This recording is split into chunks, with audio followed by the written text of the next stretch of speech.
Hi, good morning guys. Ayan, meron tayong bagong variant ng ating green barley products, ang barley shrooms. Ayan po siya, no?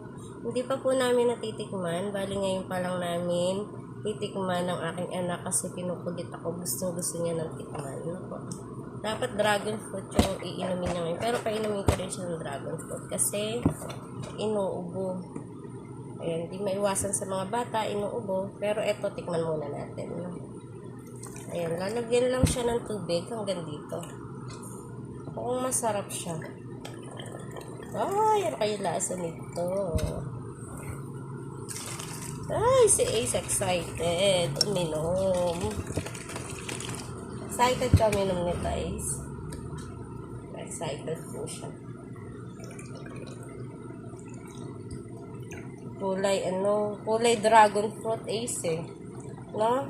Natapong yung kulay niya.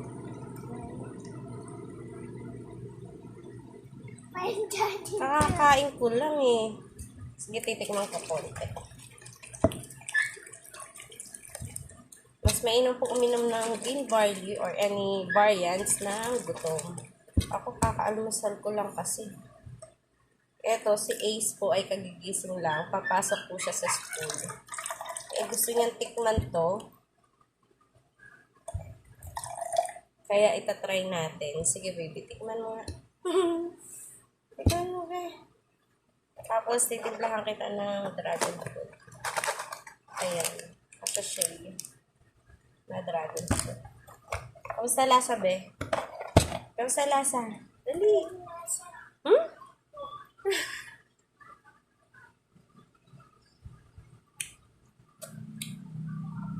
Lasang juice. Isa ba? Gusto mo ba? Dragon fruit na lang. Tinikman ko lang kasi busog ako. Sa kanya, dragon fruit na lang papainom natin. Okay na yan. Ganyan kadami.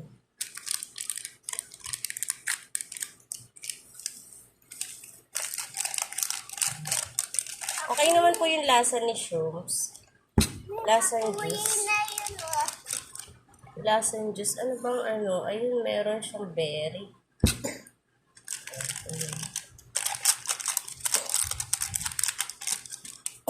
Ay, wait lang. Ang napaano natin.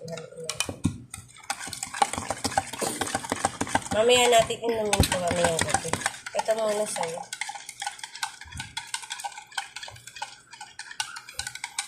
Sarap ba? Masarap ba yung dragon fruit na? Okay.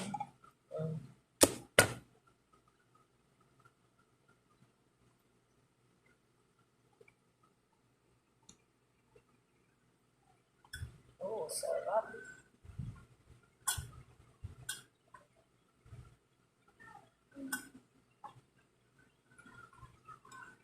Ayun, naubos. Ayun. Kasi may ubo siya, kaya yon dragon fruit pinainom natin.